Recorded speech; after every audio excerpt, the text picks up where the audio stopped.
हाँ so guys, आप लोग का वापस से स्वागत है हमारे इस यूट्यूब चैनल में जिसका नाम है स्टडी आर्ट। मैं हूँ आपका आयुष भैया और आज मैं आप लोग को पढ़ाना चाहता हूँ फ्रैक्शन। सो अभी आप लोग को जल्दी से पढ़ाता हूँ क्योंकि अभी रात भी हो रहा है, तो ठीक है। तो फ्रैक्शन का होता क्या है, पहले फ्रैक्शन ठीक है ये समझते हैं। तो फ्रैक्शन सिंपल सा आपका, जैसे कि आप समझ लीजिए आपकी मम्मी है, आपकी मम्मी ने एक रोटी बनाया, एक रोटी, ठीक है।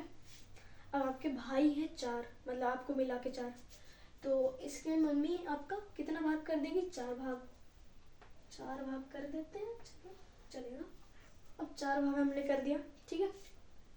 अब इसमें से एक भाग तो आपको मिलने वाला है, हो सकता है ये हो, ये हो, ये हो, ये हो, लेकिन हम लोग मान के चलते ही है, ठीक है। इसे हम लोग भर देते हैं ऐसा करके। तो ये जो पार्ट है वो चल जाएगा आपका 1 में और टोटल पीस 4, ठीक है। आ रहा समझ में, ठीक है। तो ये आपको जितना रोटी मिला और ये टोटल जितना रोटी था उतना, मतलब टोटल जितना पीसेस था उतना। और हम लोग का, अब आप लोग सोच रहे होंगे ये जो डैश होता है, डैश, ये तो इसका मतलब क्या होता है, मतलब इसे कैसे कह सकते हैं, ये बड़ा लोग जैसा तो नहीं है ना, हमें समझ नहीं आ रहा, पता चला पाई हुई का मात्रा चल गया इसमें। तो ये सिंपल सा है, जैसे कि 1/4 है ना, तो 1 डिवाइडेड बाय 4 को ही हम लोग लिख सकते हैं 1/4, ठीक है। उसका मतलब भी वही है, 1 डिवाइडेड बाय 4। तो आप लोग को इतना घबराने का जरूरत नहीं है, बहुत ईजी है। तो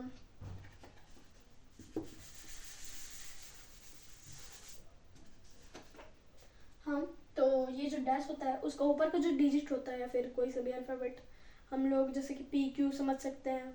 तो ये ऊपर का डैश का जो ऊपर होता है उसे हम लोग बोलते हैं न्यूमरेटर, जिसे हम लोग याद कर सकते हैं एन से। और नीचे का जो होता है उसे हम लोग कहते हैं डिनोमिनेटर, जिसे हम लोग याद कर सकते हैं डी से, ठीक है। इतना तो समझ आ गया फ्रैक्शन होता क्या है।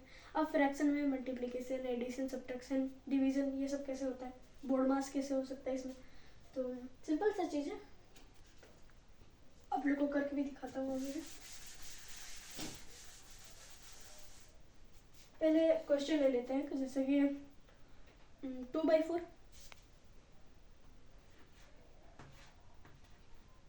प्लस 3/8,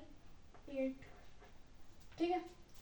ये लोग को हम लोग को डायरेक्ट प्लस नहीं करना है, जैसे कि बहुत समय नहीं बिना पढ़े हम लोग को अगर एग्जाम में आ जाता है, आप लोग अच्छे से तैयारी नहीं किए हैं तो अचानक से ये क्वेश्चन देखिएगा और आप लोग को लगेगा कि 2 + 3 = 5 डैश 4 + 8 = 12। नहीं, ये गलत है। तो इसे हम लोग को नहीं लिखना है, जिससे आप लोग का नंबर एक भी नहीं आएगा, ठीक है। एक तो बस राइटिंग का आएगा, वो भी एक से भी पॉइंट में आपका नंबर आएगा, इसीलिए जो कि आपको नहीं करना है, ये गलती बिल्कुल नहीं करना है। तो सही तरीका क्या है आज हम लोग बताएंगे। देखिए, ये जो डिनोमिनेटर होता है ना, इसका जैसे कि 4 है, इसका 8 है, ठीक है। तो हम लोग को इसे सेम करना है, जैसे कि दोनों का डिनोमिनेटर सेम होगा तभी हम लोग ऐड कर सकते हैं न्यूमिनेटर को, जो कि हम लोग का आंसर आ जाएगा। तो यहाँ पर हम लोग 4, 8, ये दोनों है ना डिनोमिनेटर, हाँ। तो ये दोनों का एलसीएम निकालना हम लोग को, जो कि बहुत इजी है। लास्ट नंबर से हम लोग को करना है, मतलब सबसे छोटा नंबर को, जैसे कि हो जाएगा 2। 2 का टेबल में 4 भी कटता है, 8 भी कटता है, तो 2 का पहले हम लोग काटते हैं 4 से, तो 2 2 ज़ा 4 कट गया। 8 ऐसे ही उतर जाएगा, अभी हम लोग उसमें काम नहीं कर रहे हैं। 2 1 ज़ा 2 हो गया, 8 ऐसे ही उतर जाएगा। अभी हम लोग काम करना स्टार्ट करेंगे 8 में, क्योंकि इसका 1 आ चुका है, हम लोग को लास्ट में 1 ही लाना है, ठीक है।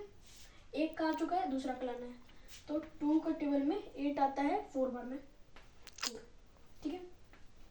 अब उसके बाद 2 का टेबल में 4 आता है 2 बार में,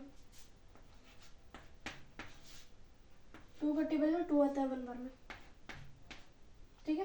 तो आ चुका है हमारा दोनों 1। तो अब हम लोग इसका एलसीएम का जो रूल होता है डिनोमिनेटर सेम करने का, वो हम लोग स्टार्ट करते हैं। तो हम लोग को क्या करना है, सिंपली ये जो 2 2 2 2 2 2 2 आए हैं उन लोग को हम लोग को मल्टीप्लाई करते जाना है, जैसे कि 2 × 2 = 2 = 4, 4 × 2 = 8, 8 multiply 2 is equals to 16 and 16 multiply 2 is equals to 32।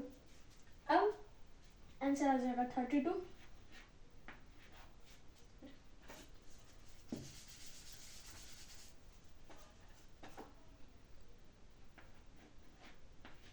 तो हम लोग को यह याद रखना है कि हमारा कौन सा डिजिट आया, जो कि है 32।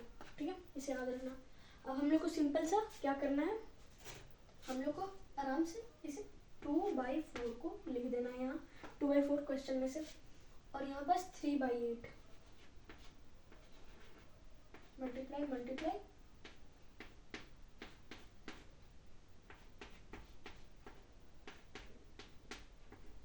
अगर आप लोग को नहीं समझ आए तो आके देख सकते हैं यहाँ पास कि कैसे हम लोग किए हैं। शायद मैं वहाँ पास छिप गया होगा तो दिखाई नहीं दिया होगा। तो यहाँ पास हमें कुछ नहीं करना है, सिंपल सा, जैसे कि हम लोगों ने डिनोमिनेटर का एलसीएम एचसीएफ निकाला है, तो डिनोमिनेटर में ही हम लोग को काम करना है। तो 8 का टेबल में 32 कितना बार में आता है, 8 का टेबल में आपका 32 4 बार में आ जाता है। तो हम लोग यहाँ पास 4 लिख देंगे। 8 मल्टीप्लाई 4 इज इक्वल्स टू 32। अब यहाँ पास कुछ और नहीं लिख सकते हैं, यहाँ पास 32 जैसे कि लिख दिए। फिर 3 के टेबल में 32 कितना, 3 के टेबल में तो 32 आता ही नहीं है। ठीक है, तो यहाँ पास वैसे नहीं करना है। 8 के टेबल में 8 से हम लोग जिसको मल्टीप्लाई किए हैं वही नंबर को हम लोग को ऊपर भी लाना है। 4 से किए हैं तो ऊपर भी 4 ही लिखाएगा। तो 3 मल्टीप्लाई 4 इज इक्वल्स टू आपका हो जाएगा आराम से 12, जो कि हम लोग का वापस में डिनोमिनेटर में आ रहा था, जो कि हम लोग को नहीं लेना, वो गलत जवाब था।